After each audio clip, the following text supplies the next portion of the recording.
Their mentorship began with flight, something Kronvar had avoided since his arrival. Thaven demonstrated takeoff techniques tailored to New Eden's atmospheric conditions, his movements economical and confident. Blair explained how to read thermal currents specific to the valley, how to use the mountain slopes for lift rather than fighting against them. Their instruction focused on rebuilding physical identity through movement, reclaiming what confinement had suppressed. Each successful flight strengthened not just muscle but self-perception, transforming hesitation into assurance. The elders also provided cultural context, sharing knowledge of dragon communities across known space. They discussed interspecies relations, historical conflicts, and current diplomatic efforts.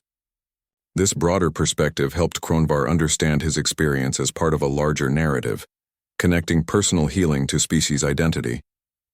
Their guidance extended beyond individual recovery to include social responsibility, preparing him for potential roles within the wider community.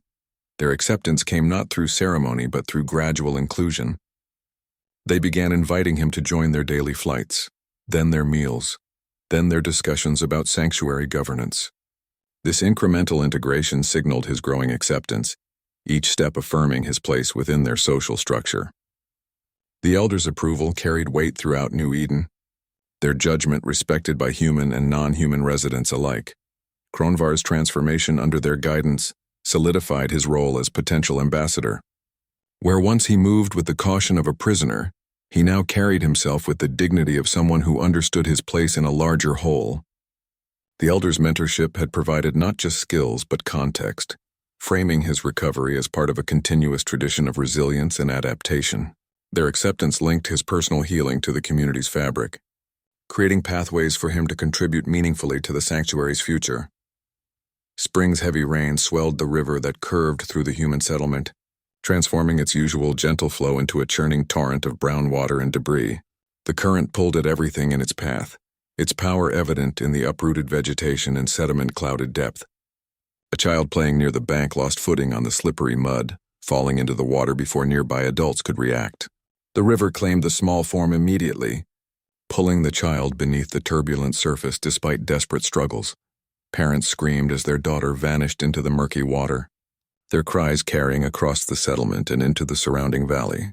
Human rescuers rushed to the riverbank but could only watch helplessly as the fierce current defeated their attempts to approach.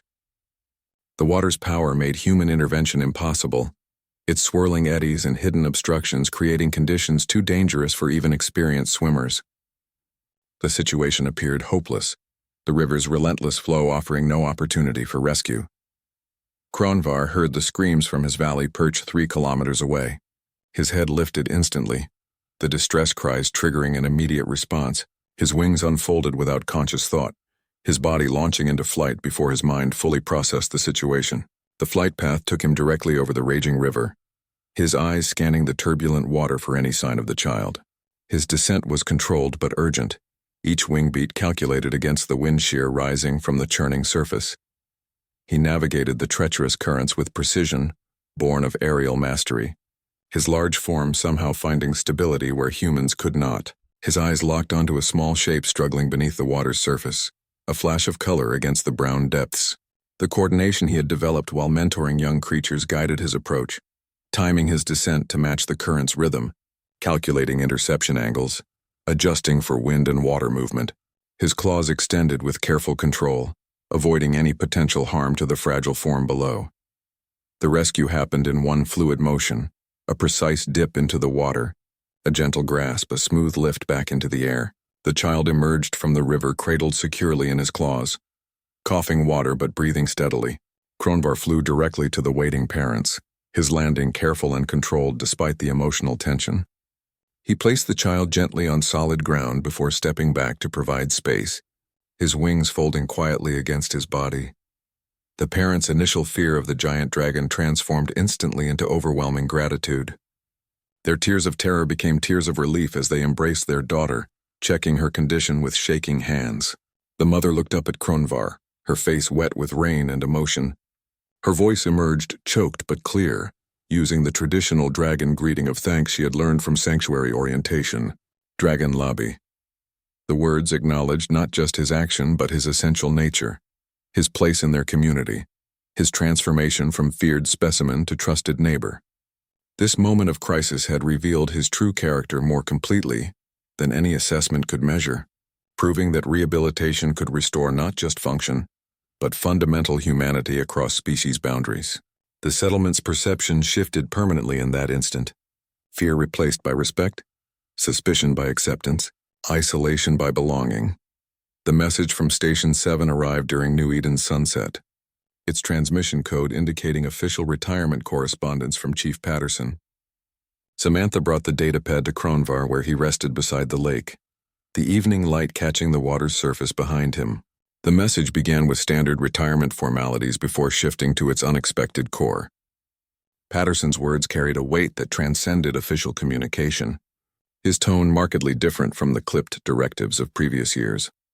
His request bypassed protocol completely, asking Kronvar to mentor a newly arrived dragon at Station 7. The young female named Zilla mirrored Kronvar's own beginnings. Isolated, misunderstood, labeled dangerous after a single incident, the situation presented a perfect echo of his own traumatic introduction to captivity, complete with the same fear-based responses and institutional suspicion. Research confirms that successful rehabilitation often leads to effective mentorship capabilities, the healed becoming healers through shared experience. Patterson's message contained a personal admission that shifted the request from professional to profound. "I never considered your happiness or well-being," he wrote. The statement simple but revolutionary, coming from the chief who had prioritized containment above all else. His perspective had changed through observing Kronvar's journey, witnessing the transformation from specimen to citizen. This evolution reflected a larger shift in understanding about rehabilitation's possibilities, about what beings could become when given opportunity rather than just restraint. He believed only someone who had lived through that particular darkness could guide another out of it. A conviction born from watching Kronvar's progress. This philosophy acknowledged the unique understanding that comes from shared trauma, the inability of theoretical knowledge to replace lived experience. His request represented a complete reversal of his previous containment-first approach, embracing rehabilitation as active process rather than passive management. Samantha's initial concern focused on potential regression, the risk of Kronvar revisiting traumatic memories through Zilla's situation. Her protective instinct surfaced immediately, her knowledge of trauma recovery highlighting the delicate balance between helping others and maintaining personal stability. She recognized the psychological dangers of re-entering that emotional space, even metaphorically through mentorship. Her worry reflected the complex reality that healing is not linear, that progress can sometimes unravel under certain triggers. Kronvar considered the request without visible distress, his eyes thoughtful as he watched the lake's surface. He saw not danger but purpose in Patterson's words, recognizing that his painful experience now held value for helping others. His acceptance came without hesitation, a quiet decision that reflected his transformed understanding of his own history.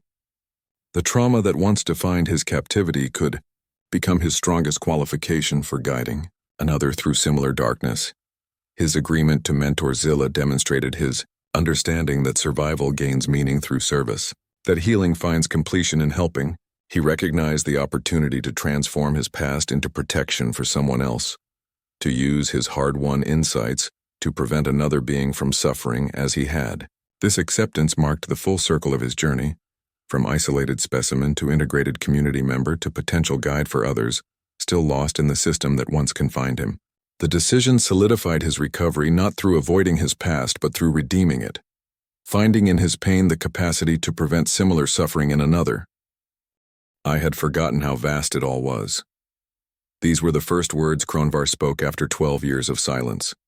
The grayscale dragon's breakdown reveals a truth about captivity that will shake you to your core. Station 7's containment chamber hummed with a low-frequency energy field that vibrated through bone and scale alike. This resonant prison formed Kronvar's entire reality for 12 years, a world measured in meters and maintained at precisely 18.3 degrees Celsius. The sterile environment prioritized containment protocols over creature comfort, its walls of transparent aluminum offering only a distant, untouchable view of star-dusted blackness.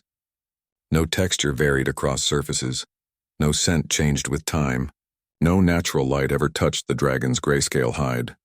Kronvar's body told the story of prolonged confinement, more clearly than any log entry. His once powerful wings now hung loose against his sides, muscles atrophied from lack of use. The scales along his back had lost their metallic sheen, turning dull like weathered stone. His eyes, which should have held the sharp focus of a predator, remained unfocused most hours, fixed on some middle distance between memory and nothingness. The station's artificial intelligence logged him strictly as Specimen 734, its threat assessment protocols continually classifying him as a dangerous predator, requiring maximum security containment. Research into high sentient species indicates prolonged isolation can cause severe psychological fragmentation, a fact that played out in Kronvar's daily existence. His routine never varied. Nutrient paste dispensed through a wall slot at precisely 0700, 1300, and 1900 station time. Automated scans checked his vitals every 6 hours, their cold laser light sweeping across his body without acknowledgement. The only sounds were the hum of energy fields and the occasional hiss of atmospheric regulators. He had not heard another being speak directly to him in over a decade. His world reduced to mechanical rhythms and his own silent breaths. The tension built toward something unseen. A shift in the chamber's atmosphere that even the monitoring systems failed to register. Then came the moment everything changed. The main door hissed open against all protocol, breaking the chamber's sterile silence. Dr. Samantha Hartwell stepped through the energy field, her medical insignia gleaming under the artificial lights. She moved slowly, her boots making no sound on the polished floor. Kronvar watched her from his corner, muscles tensing in automatic response. She stopped several meters away, well outside what the manuals considered safe distance. Her voice came as a whisper, barely audible over the chamber's hum. "I'm not here to hurt you." The words hung in the air, the first direct human speech he'd heard since his capture. Her professional risk bypassed 17 security protocols, creating the first genuine crack in the prison walls that had defined his existence for 12 years. The station's warning systems remained silent, held at bay by her authorization codes as she stood watching the dragon, waiting. The bite came during Dronus 4's high mating cycle, when Kronvar's biology screamed with territorial imperatives that overrode all reason. He had been defending his colony's nesting grounds alongside Sierra, his sister and lifelong protector. Their coordinated flight patterns formed overlapping defense perimeters, a dance perfected through seasons of guarding their clan's future against sky predators and ground threats alike. The air carried the specific pheromonal signatures that trigger heightened aggression in Draonian dragons, an evolutionary adaptation, ensuring species survival through ruthless territory protection. Human researchers entered the nesting zone during peak hormonal activity, their environmental suits failing to mask the alien scent that registered as immediate threat to Kronvar's heightened senses.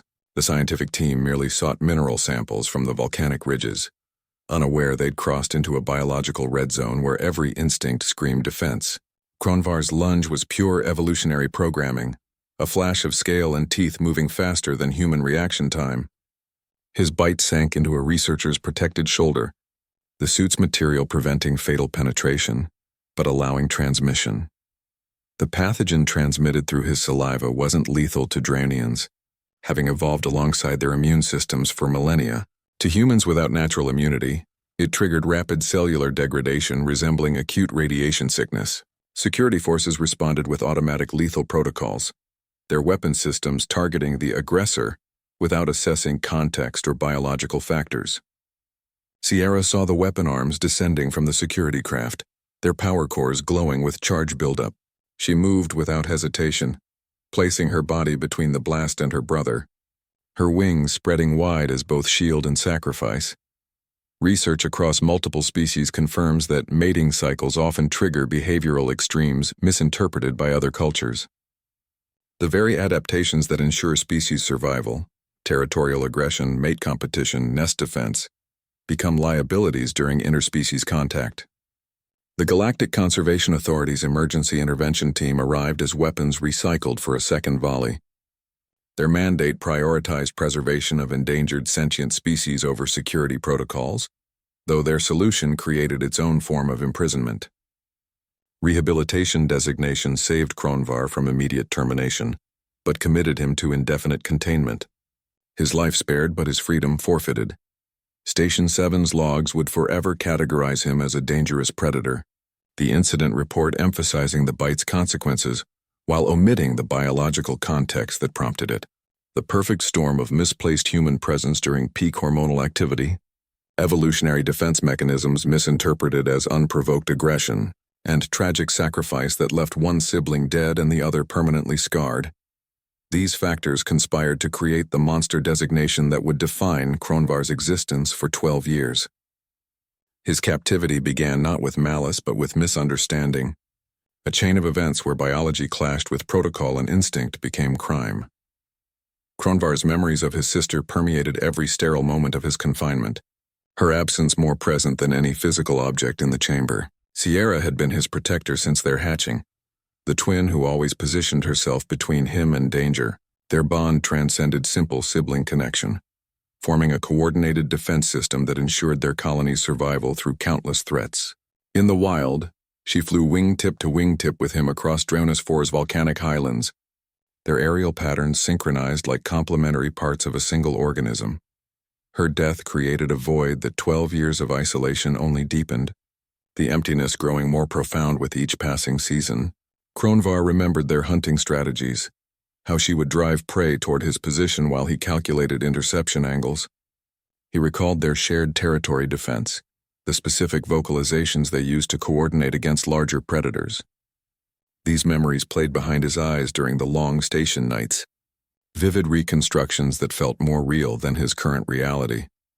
Research into Dronis 4's dragon social structures confirms that sibling bonds often determine survival rates, with coordinated pairs demonstrating significantly higher success in both hunting and protection duties. The trauma of watching Sierra die to save him created psychological wounds deeper than any physical injury could reach. He witnessed the energy blast strike her chest, saw her protective wings falter, watched her body fall limply toward the planet's surface.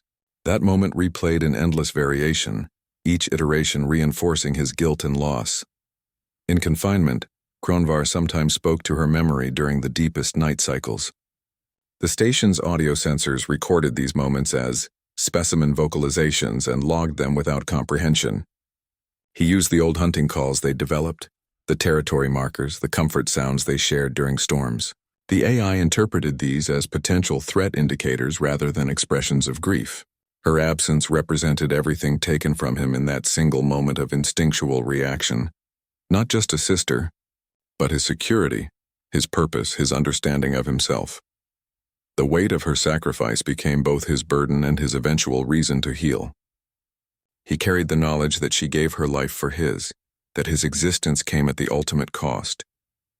This burden might have destroyed him completely had it not also contained the seed of his redemption. Her memory became the emotional core that would eventually drive his transformation, the fixed point around which his shattered identity could reassemble itself. The love they shared, though ended violently, provided the template for what connection might feel like again. He sometimes positioned himself in the chamber's farthest corner, imagining her presence beside him. The energy fields hummed their constant note, but in his mind he heard the rustle of her wings adjusting, the soft click of scale against scale as she settled near him. These imagined moments sustained him through the worst periods of isolation, creating a private world where she still existed. Her memory became his companion, his critic, his conscience, the ghost that haunted his captivity but also preserved his essential self through years of systematic dehumanization. The station's environmental systems maintained perfect atmospheric conditions, but Kronvar remembered the specific scent of Sierra's scales after flight, the ozone tang of high-altitude travel mixed with the mineral dust of their mountain home. He recalled the precise sound of her breathing during rest, the rhythm that had signaled safety throughout their shared existence. These sensory memories remained sharper than anything in his current reality, preserved with painful clarity, while recent events blurred into monotonous sameness. Her continued presence in his mind became both torture and salvation, the anchor that prevented his complete psychological dissolution. Dr. Samantha Hartwell's choice to approach Kronvar was never random. Beneath her professional interest in xenobiology lay a mission shaped by personal loss. Her late husband, Marcus Hartwell, had authored the universal sentience protocols that now governed interspecies encounters across known space. His death occurred during a first contact incident that tested his own theories to their absolute limit. The species he tried to understand was deemed too dangerous after his death, a judgment that haunted Samantha's every decision. Research confirms that many widowed scientists immerse themselves in their partner's work as a form of memorialization, a way to keep legacy alive through action. She operated under constant scrutiny from Station 7's leadership, who viewed her methods with open skepticism. Chief Patterson's reports frequently questioned her judgment, citing protocol deviations and unnecessary risks. Her belief that every sentient being deserves the chance to prove they are more than their worst moment stood in direct opposition to the station's containment-first philosophy. Where others saw a dangerous predator, she saw a being defined by one tragic incident, a creature whose story had been frozen at its darkest chapter. Her actions carried real consequences, not only professional censure but tangible physical risk. Each time she entered Kronvar's chamber without protective gear, she gambled with her safety against the station's threat assessments. Colleagues whispered in the corridors, questioning her stability, her motives, her grip on reality. They saw recklessness where she saw necessity, foolishness where she saw faith. The tension stretched thin between established procedure and her unproven approach, a tightrope walk over disciplinary action and potential catastrophe. Samantha's work with Kronvar became her testament to Marcus's belief in redemption. She carried his protocols not as rules to follow but as principles to prove, living arguments against fear-based containment. Each small breakthrough with the dragon felt like a vindication of her husband's life, a counter-narrative to the tragedy that ended it. She understood that rehabilitation required trust, and trust required vulnerability, a concept foreign to Station 7's risk-averse culture. Her dedication was not merely professional obligation, but emotional imperative. The loss of Marcus had left a void that scientific curiosity alone could not fill. In Kronvar's eyes, she saw not only a specimen, but a reflection of misunderstood potential, a chance to demonstrate that even the most damaged beings could reclaim their identity. Her approach challenged the very foundation of interspecies management, proposing that understanding should precede judgment. That context could redefine threat. The station's environmental systems hummed with indifferent efficiency, but Samantha's work injected something human into the sterile atmosphere. She logged observations that went beyond physiological data, noting subtle shifts in demeanor, moments of connection, the slow return of agency to a creature stripped of it. Her reports emphasized narrative over metrics, story over statistics, much to the frustration of her superiors. They wanted predictable outcomes. She sought transformational ones. In Kronvar's gradual awakening, Samantha found the living proof of Marcus's theories. The dragon's first spoken words, his tentative engagement, his emerging trust, all served as evidence that sentience could not be measured by threat level alone. Her work became a quiet rebellion against the fear that had cost her husband his life, a demonstration that some risks were worth taking for the chance of redemption. She operated not from disregard for safety, but from a deeper understanding of what safety could mean when it included the possibility of change. The containment door hissed open against all established procedure, breaking the sterile atmosphere's predictable rhythm. Samantha Hartwell stepped through the energy field without protective gear, her simple medical uniform offering no defense against the creature watching from the corner. Station security monitored the interaction from behind reinforced glass, their hands resting on stun weapons calibrated for both human and dragon physiology. The AI's threat assessment glowed amber in their display, ready to shift to red at the first sign of aggression. Kronvar recoiled instinctively, his body tensing into a defensive posture, honed by years of interpreting approaching figures as threats. His muscles contracted along his spine, wings pulling tight against his sides. The movement was pure reflex, an automatic response to unexpected intrusion into his limited space. Research into prolonged isolation confirms that beings typically develop either hyper-aggressive reactions or complete withdrawal, two survival strategies forged in environments devoid of positive interaction. Samantha stopped several meters away, well within what the manuals designated as the danger zone. She spoke softly, using the low-frequency tones developed for traumatized non-human species. Her voice carried no medical authority, no scientific detachment, only calm acknowledgement. "I'm here to try something different," she said, her words measured and clear. "I want to see if you remember who you were before this place." The statement hung between them, a radical departure from the scans and procedures that had defined his existence. The station's monitoring systems recorded elevated stress signals from both subjects. Kronvar's heart rate increased by 32%, his respiration patterns shifting to rapid, shallow breaths. Samantha's biometrics showed similar elevation, though her outward composure remained steady. The security team adjusted their grips on the stun weapons, fingers hovering near activation triggers. The AI logged the interaction as a high-risk protocol violation, its algorithms predicting negative outcomes based on 12 years of behavioral data. Then came the shift no system could have anticipated. Kronvar's defensive posture softened, his head tilting slightly as he processed her words. The tension in his wings eased, the scales along his back settling into a less rigid alignment. His eyes, usually unfocused or fixed on middle distance, locked onto Samantha with sudden clarity. The change was subtle but profound, like a ship changing course after years adrift.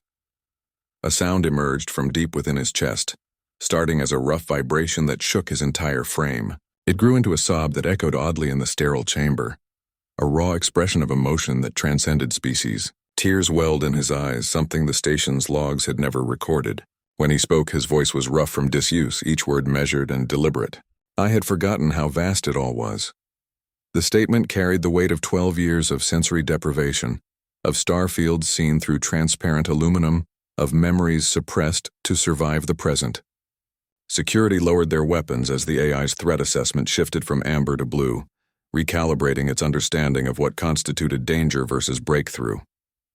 The moment rewrote both their stories in real time, transforming specimen and scientist into something entirely new. Station 7's artificial intelligence had logged Kronvar as Specimen 734 for 12 years, without recording anything beyond routine biological data. Its programming categorized emotional displays as potential threat indicators, a safety protocol designed for containment scenarios. When Kronvar sobbed at Samantha's approach, the system immediately flagged it as a specimen distress event. Warning lights glowed amber across security consoles, and automated systems prepared sedation protocols. The AI's response reflected its fundamental design limitation. It could monitor physiological changes but couldn't interpret complex emotional responses in non-human species. Samantha's hands moved across the control panel, manually overriding the security measures that would have automatically tranquilized Kronvar. Her authorization codes temporarily suspended the station's standard response protocols, creating a fragile window for something different to occur. She reclassified him from dangerous predator to trauma rehabilitation candidate in the system, an administrative change that triggered immediate review alerts among station leadership. Their concerns centered on liability and protocol deviation, the predictable anxieties of an institution built around risk management. The AI began recording data patterns that didn't match any existing behavioral models. Kronvar's vocalizations, previously categorized as aggressive or distressed, now registered as communication attempts. His body language showed nuances the system's algorithms couldn't properly classify, subtle shifts in wing position that indicated curiosity rather than threat, eye movements that suggested recognition rather than aggression. The system's logs, once filled with repetitive activity reports, now contained anomalies that challenged its programming. Research across multiple facilities shows AI systems frequently misinterpret emotional responses in non-human species, particularly those recovering from trauma. The algorithms prioritize measurable threats over psychological complexity, creating false positives that can hinder rehabilitation. Samantha's intervention forced the system to accommodate data outside its established parameters, a small revolution in how the station understood its most notorious resident. The moment ultimately got logged not as a security incident, but as the beginning of fragile rehabilitation, a categorization that would shape all future interactions. Station leadership's concern about liability reflected institutional caution, but the AI's evolving data collection began telling a different story. Its sensors recorded decreasing stress markers during human interaction, a direct contradiction to previous assumptions. The system's threat assessment algorithms slowly recalibrated based on new input, though the process resembled a ship-changing course, gradual, deliberate, requiring continuous adjustment. The AI became an unexpected witness to transformation, its neutral sensors documenting what human observers might miss through preconceived notions. The administrative shift from predator to patient represented more than paperwork. It changed how the entire station interacted with Kronvar. Security teams adjusted their patrol patterns, medical staff modified their assessment protocols, and even environmental controls received subtle tweaks to support his recovery. The AI's role evolved from simple monitor to active participant in rehabilitation, its logs providing the evidentiary foundation for Samantha's unconventional methods. What began as a system designed for containment now facilitated connection. Its programming stretched to accommodate something its creators never anticipated: the possibility of change. Samantha began her daily visits at precisely 0900 station time, each session starting with her standing outside the energy field and whispering through its faintly humming barrier. Her voice carried softly into the chamber, using tones specifically designed for traumatized non-human species. This deliberate approach defied Station 7's standard protocol, prioritizing communication over the security measures that had governed interactions for 12 years. The staff watched with varying degrees of skepticism, some placing bets on how long until the dragon seriously injured her. Their wagers reflected the institutional culture, where containment outweighed compassion, where fear governed interaction. She brought small sensory items through the energy field each visit: rough textured rocks from different planetary systems, recordings of natural sounds from various habitats. These objects represented careful selections designed to stimulate senses dulled by years of sterile confinement. Research confirms that gradual sensory reintroduction helps trauma victims reconnect with their environment, offering pathways to recovery that pure confinement cannot provide.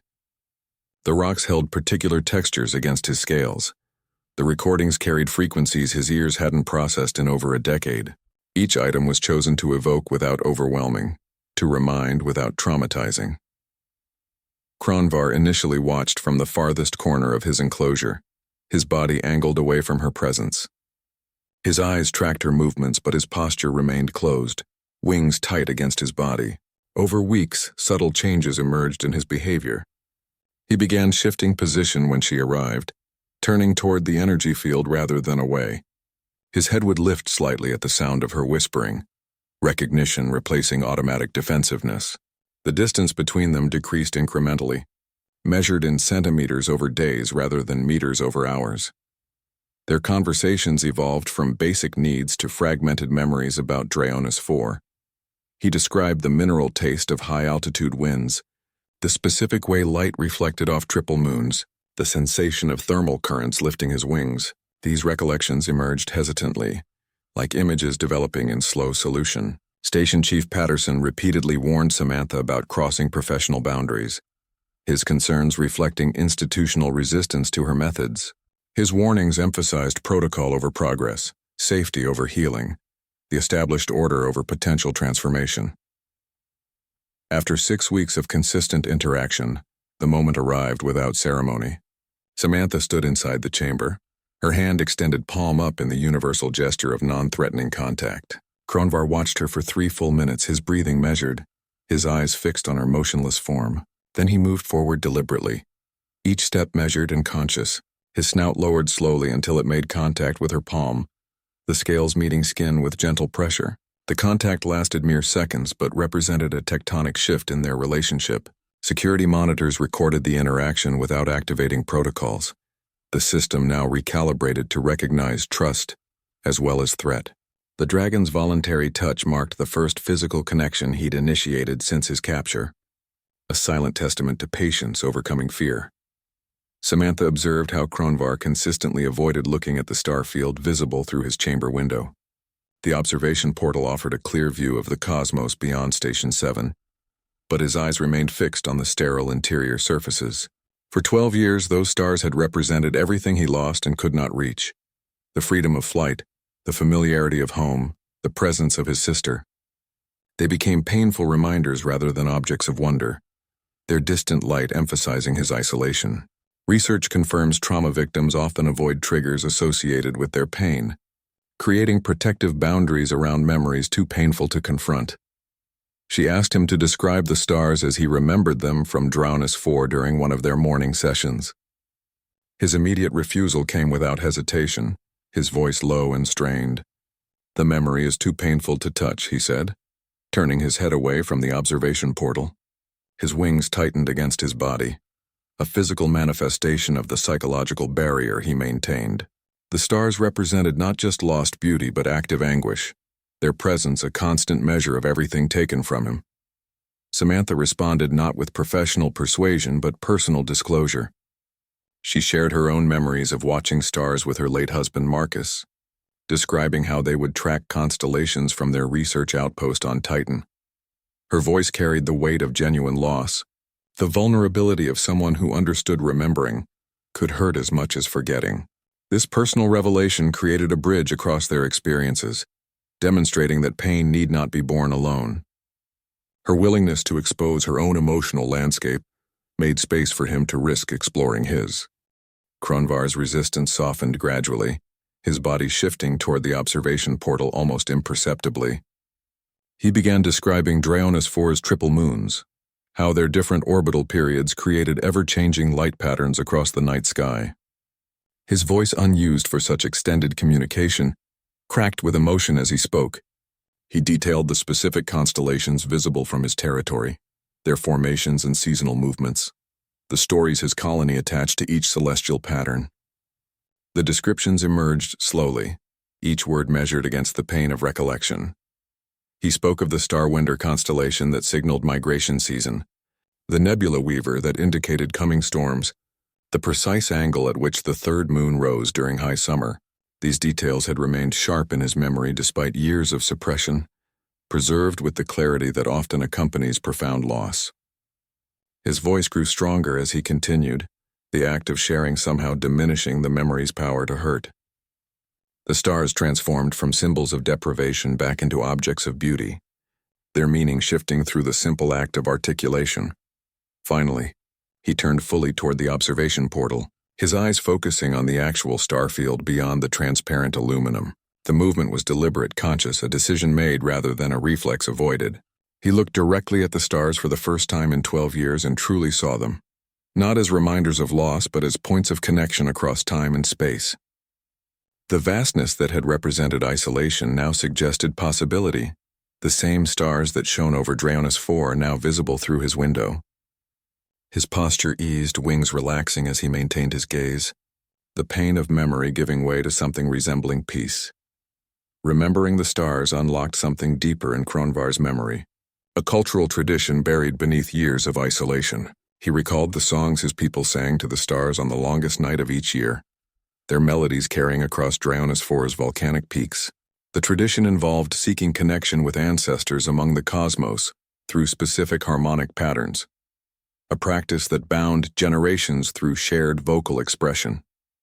This memory emerged during a session with Samantha, surfacing with unexpected clarity after 12 years of silence. Samantha encouraged him to try singing, recognizing the potential significance of cultural reconnection. His immediate response was defensive. "I've forgotten how," he insisted, his voice tightening with embarrassment at the mere suggestion. Research across multiple species confirms that cultural musical traditions often persist through severe trauma, their patterns embedded deeper than individual memory. Samantha persisted gently, creating a space where attempt mattered more than perfection, where the act itself held value regardless of outcome. His first attempts emerged as rough, broken sounds that made him recoil in embarrassment. The notes cracked with disuse. The rhythm stumbled without confidence. Night shift workers gathering outside his chamber didn't mock these efforts but listened intently, their usual patrol routines paused by the unusual sounds. They stood in the corridor beyond the energy field, their postures shifting from professional vigilance to genuine curiosity. The station's acoustics carried the imperfect attempts through its metallic halls, a sound unlike anything recorded in its operational history. Then something shifted in his third attempt. His voice found a low, thrumming resonance that vibrated through the chamber's structure, a frequency felt in the bones rather than merely heard. The sound rose gradually, finding harmonics that translation systems couldn't fully process, carrying emotional content beyond linguistic conversion. His wings unfurled slightly, catching the artificial light in ways that made them seem to glow from within. The song transformed from awkward attempt to profound expression, its mournful yet hopeful notes weaving through the station's sterile atmosphere. The completed song carried through the corridors with undeniable presence, a sound that paused routines and silenced conversations. Maintenance crews stopped their work, security personnel lowered their monitors, medical staff halted their rounds. The music transcended species barriers, its emotional resonance touching beings who rarely showed vulnerability. Hardened space workers who'd witnessed countless emergencies found themselves moved to tears by the raw expression of loss and hope.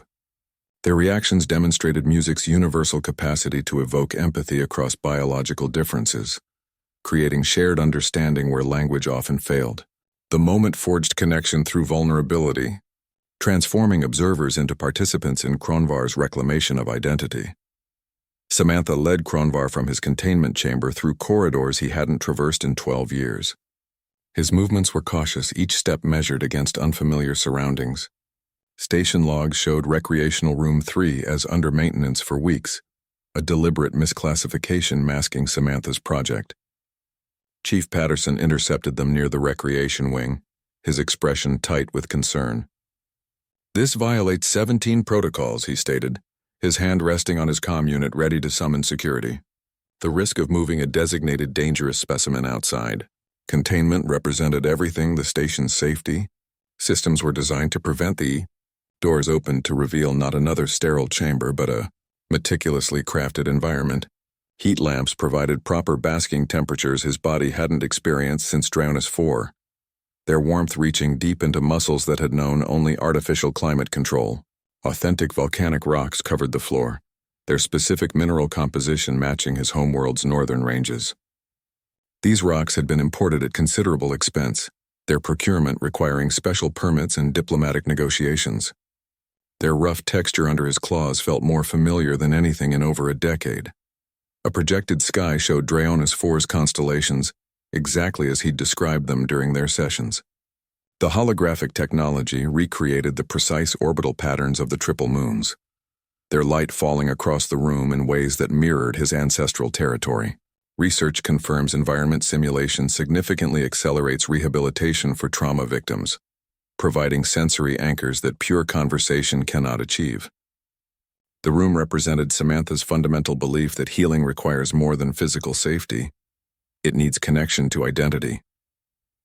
Kronvar stood motionless just inside the doorway, his body registering sensations he thought were lost forever. The heat lamps warmed his scales in ways Station 7's environmental systems never could, reaching temperatures that triggered deep muscle relaxation. The scent of volcanic rock carried mineral notes absent from synthetic surfaces, activating olfactory memories buried beneath years of sterile air. His eyes tracked the projected constellations, recognizing star patterns he described from fragmented memory now rendered with perfect accuracy. The sensory overload manifested physically. His wings trembled slightly, not from fear but overwhelmed recognition. His breathing deepened, drawing in air that carried subtle differences in humidity and composition. He took several steps forward, his claws making contact with rock surfaces that felt more like home than anything he'd touched since capture. The transformation from sterile containment to simulated habitat represented months of secret work, countless requisition forms, and Samantha's unwavering commitment to his recovery. His voice emerged quiet but clear. "You remembered the angle of the third moon." The observation carried profound gratitude, acknowledging the precision of the recreation. Every detail reflected hours of consultation between their sessions, Samantha noting his descriptions and translating them into physical reality. The room stood as proof that someone had listened, had cared enough to rebuild pieces of his world within the station's rigid structure. This environment offered not just comfort but validation, that his memories mattered, that his losses were seen, that his identity remained worth preserving. Samantha expanded her rehabilitation program beyond Kronvar's case, introducing orphaned creatures from various worlds who needed to relearn trust. These beings arrived with their own histories of suffering, some no larger than house cats, others showing early signs of becoming apex predators. Each carried trauma from abandonment, conflict, or captivity, their behaviors ranging from withdrawn silence to hyperaggression. The program's environment emphasized safety and peer support, creating spaces where emotional needs could be addressed through connection rather than containment. This approach aligned with trauma-informed principles, focusing on rebuilding trust through consistent, compassionate interaction. Station leadership questioned the wisdom of introducing vulnerable creatures to a being still classified as a dangerous predator. Chief Patterson's memos highlighted liability concerns and protocol deviations, reflecting institutional skepticism about mixing trauma cases across threat levels. Their fears centered on the possibility of regression, of old instincts overriding new behaviors. They saw Kronvar through the lens of incident reports rather than observed progress, his past actions outweighing his present transformation in their risk assessments. Kronvar surprised everyone by demonstrating natural aptitude for mentorship. The younglings responded to him with immediate trust, their instincts recognizing someone who understood fear without perpetuating it. He worked particularly with a hyper-aggressive juvenile from Xylos that had injured 3 previous handlers. His approach involved calm presence and clear boundaries, teaching that limits could exist without threat. His philosophy emerged through observation. Children need boundaries, but they must know those boundaries come from love. This guidance reflected his own journey from enforced confinement to chosen connection. Research indicates trauma survivors often become effective helpers for others with similar experiences, their hard-won insights creating unique empathy. Kronvar's mentorship provided not just guidance for the younglings but purpose for himself. He found meaning in protecting those who, like him, had been misunderstood or labeled dangerous. His large frame, once seen only as a threat, became a protective presence for beings who had known little safety. The program's success became undeniable even to skeptical staff, its outcomes speaking through transformed behaviors and decreasing incident reports. The cross-species caregiving demonstrated emotional needs transcend biological differences. Small creatures slept near his warmth, others mimicked his movements, all finding security in his consistent presence. His mentorship allowed him to process his own trauma through helping others, creating positive meaning from painful experience. The former predator became a gentle guardian, his pain transformed into guidance for those following similar difficult paths. His presence in the program solidified its credibility, proving that recovery could redefine even the most entrenched narratives. The initiative grew from experimental to essential, its methods adopted by other stations seeking alternatives to pure containment. Samantha compiled the adoption documentation over 3 weeks, gathering evidence that challenged 12 years of institutional classification. Her datapad filled with behavioral assessments, medical evaluations, and psychological profiles that painted a picture fundamentally at odds with Kronvar's official designation as a dangerous predator. The documents represented countless hours of observation, each page building a case for reconsideration rather than continued containment. This preparation occurred during night shifts and stolen moments between duties, a secret project conducted under the station's oblivious routines. She approached Chief Patterson in his office, the sterile environment reflecting the institutional mindset she sought to challenge. His initial response came without hesitation. "Have you lost your mind?" The question hung between them, heavy with professional concern and bureaucratic resistance. He gestured toward the security monitors showing Kronvar's chamber. "That's a Class 7 predator with a documented history of aggressive behavior." His perspective remained locked in incident reports and threat assessments, unable to see beyond the initial classification. The 16-page proposal detailed everything from daily routine adjustments to long-term integration strategies. It included metabolic analyses showing stabilized hormone levels, behavioral charts demonstrating decreased stress responses, and cognitive evaluations indicating renewed engagement. Research across multiple facilities confirms that successful dangerous specimen adoptions require extensive proof of rehabilitation, evidence that must overcome deeply ingrained institutional biases. Samantha's documentation provided not just data but narrative, framing Kronvar's journey as transformation rather than containment. The most compelling evidence came from station personnel who had witnessed the changes firsthand. 17 letters of recommendation accompanied the formal proposal, each signed by staff members from different departments. Night shift workers described how his song had moved them to tears, Maintenance technicians noted his calm assistance during environmental system checks. Junior scientists documented his gentle interactions with orphaned creatures. These testimonials provided human perspective that raw data could not capture, personal accounts that challenged official classifications. Each letter described specific moments that changed their perception. One engineer wrote about Kronvar carefully moving his bulk to avoid damaging delicate equipment during a repair incident. A medical technician described how he remained perfectly still during a voluntary blood draw, his cooperation exceeding that of many human patients. The kitchen staff noted his polite acceptance of new food formulations, his patience during dietary transitions. These small but significant incidents accumulated into a portrait of a being capable of restraint, cooperation, and trust. Samantha's offer to assume full liability represented the proposal's crucial element. She committed to relocating with Kronvar to oversee his integration, staking her career and personal safety on his continued rehabilitation. This commitment extended beyond professional responsibility into personal investment, demonstrating faith that went beyond paperwork. Her willingness to share his future, to bind her own destiny to his recovery, gave the proposal weight that mere data could not provide. Chief Patterson's decision emerged after reviewing the complete package. His fingers traced the signatures on the recommendation letters, his eyes moving over the behavioral charts. The evidence presented a compelling counter-narrative to 12 years of risk-averse protocol.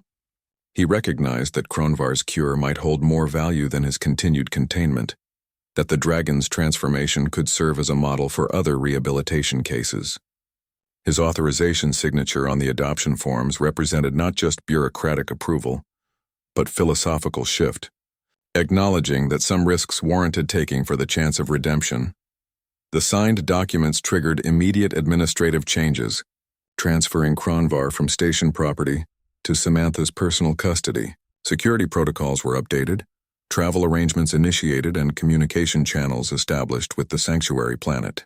The adoption process, once unimaginable within Station 7's containment-focused culture, became reality through persistent evidence and personal commitment. This bureaucratic transformation mirrored the dragon's own journey, proving that change could occur within even the most rigid systems when supported by compelling proof and unwavering dedication. The transport ship's engines hummed with a low, consistent vibration, a sound entirely different from the aggressive energy fields of Station 7. This 4-day hyperspace journey represented a formidable unknown for a being who had never traveled between stars. Samantha designed the transport crate herself, overriding standard models to include dragon-height doorways and multiple viewing ports. The modifications allowed Kronvar to stand comfortably and watch the star-streaked void, turning a potential stressor into a source of engagement. She spent the journey preparing him for the world awaiting them, discussing New Eden's restorative environment designed specifically for traumatized beings. The planet's features included mountains, forests, and 3 moons that created spectacular night skies, a stark contrast to the sterile confinement he had known. Research confirms transition periods often trigger regression in rehabilitation patients, making preparation essential for successful integration. She described the local human community he would join, emphasizing their commitment to peaceful coexistence and cultural exchange. They discussed practical strategies for a dragon living within a diverse society, covering everything from territorial boundaries to communication methods. Kronvar learned about the 7 fish species in his new lake, their behaviors and nutritional profiles matching Draionian dietary needs. He studied the valley's topography through holographic maps, memorizing thermal currents and landing zones. This knowledge provided tangible connections to his future home, making abstract concepts concrete and manageable. The transport became a transitional space between identities, a chrysalis where captive could transform into citizen. Samantha's steady presence provided continuity amid the disorientation of travel, her voice a familiar anchor in the unfamiliar environment. They reviewed emergency protocols and communication signals, establishing frameworks for navigating unexpected situations.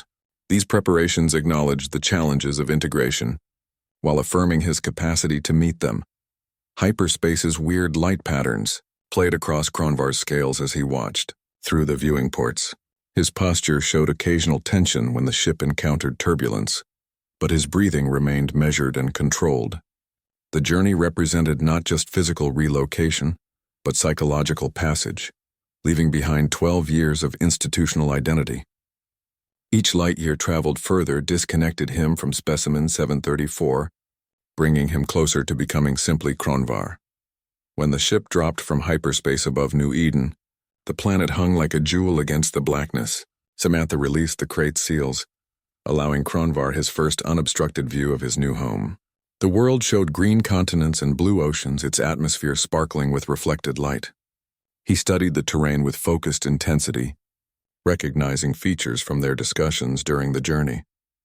The landing sequence proceeded smoothly, the ship settling onto a prepared pad near the sanctuary's main complex. Final checks completed, atmospheric readings confirmed, external conditions deemed optimal. Samantha approached the crate door, her hand resting on the release mechanism. She met Kronvar's eyes, finding them clear and focused. No trace of the unfocused stare from Station 7 remained. His voice emerged calm and certain when he spoke. "I'm ready." The statement rejected his cage identity completely, embracing the unknown with hard-won confidence.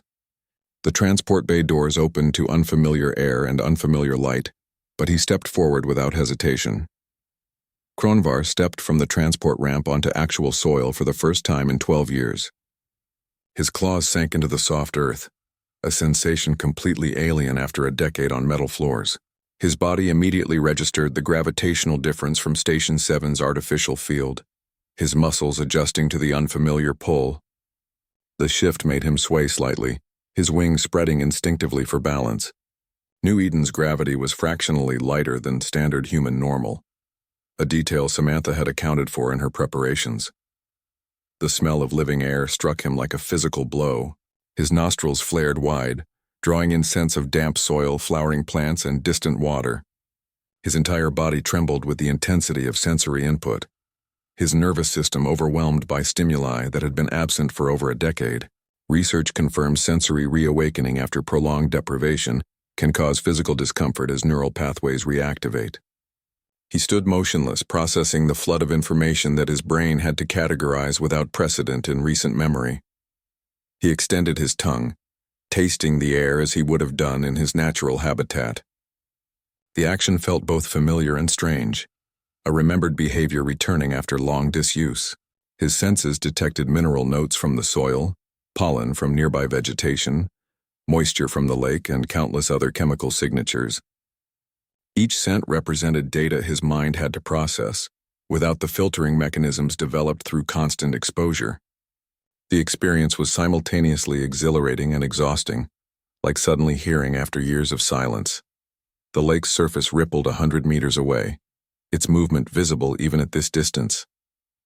Kronvar's senses registered something beyond the visual, vibrations through the ground, subtle pressure changes in the air, the specific sound patterns of fish breaking the surface.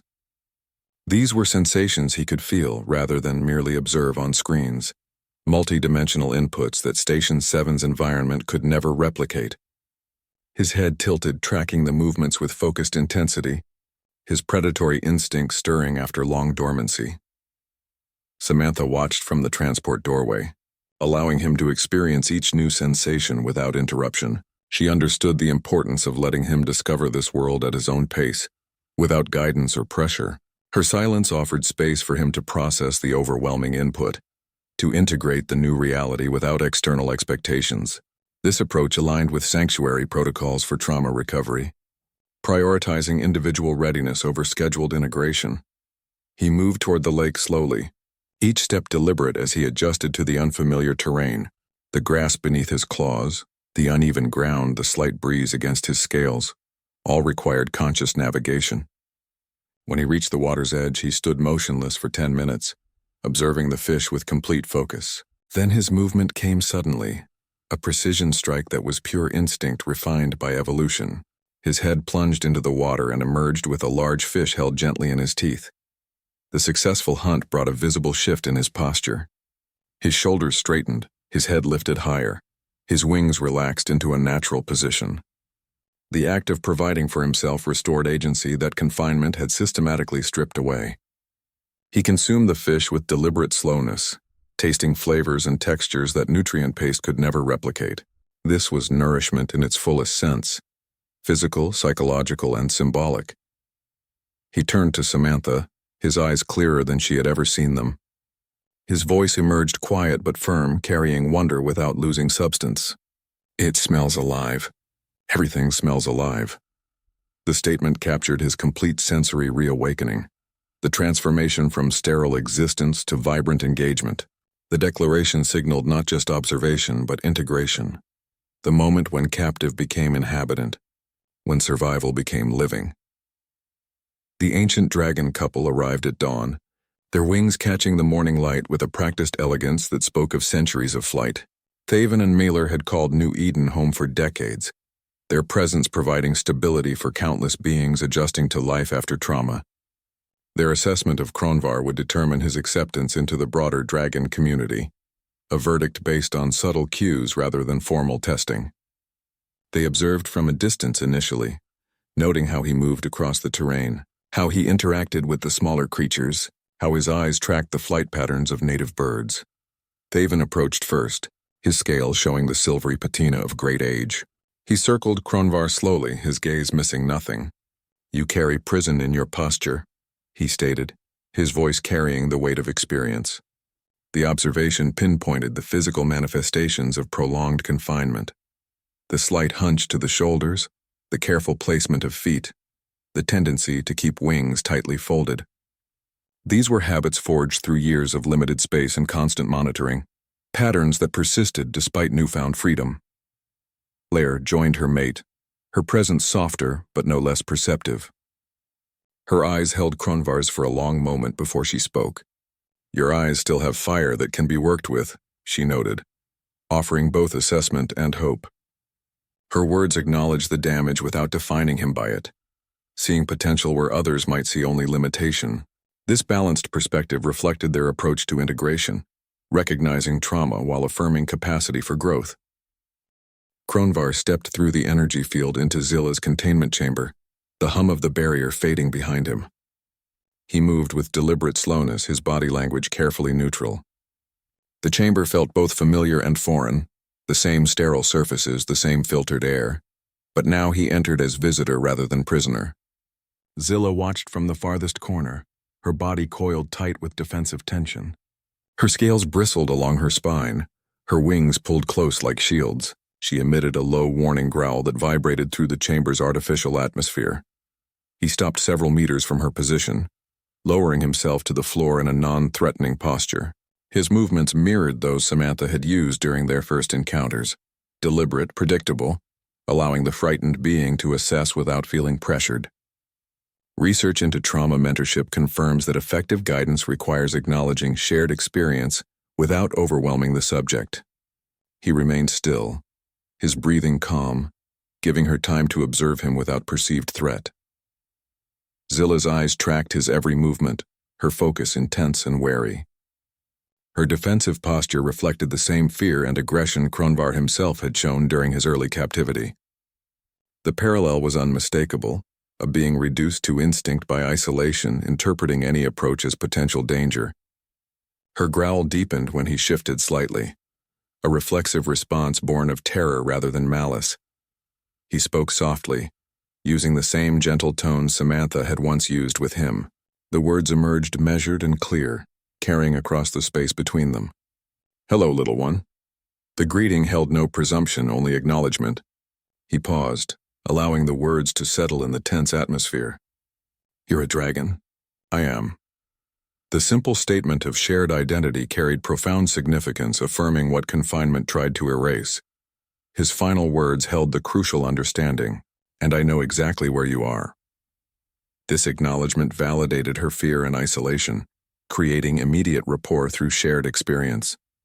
He didn't offer empty reassurance or false promises, only recognition of her current reality. The phrase demonstrated empathy without presumption, understanding without intrusion. Zilla's defensive posture wavered slightly, her growl softening to a faint rumble. Her eyes remained fixed on him, but the intensity shifted from pure suspicion to cautious assessment. She recognized something in his gaze that transcended species or situation, the knowing look of someone who had occupied this exact emotional space. Her wings relaxed marginally, the tight shield-like position easing into something less rigid. The moment established a blueprint for how survivors become guardians. Kronvar's approach avoided dominance or control, offering instead validation and shared identity. His presence said without words that her feelings were legitimate, her fear understandable, her situation not permanent. This foundation of trust allowed for the possibility of change, creating space where healing could begin.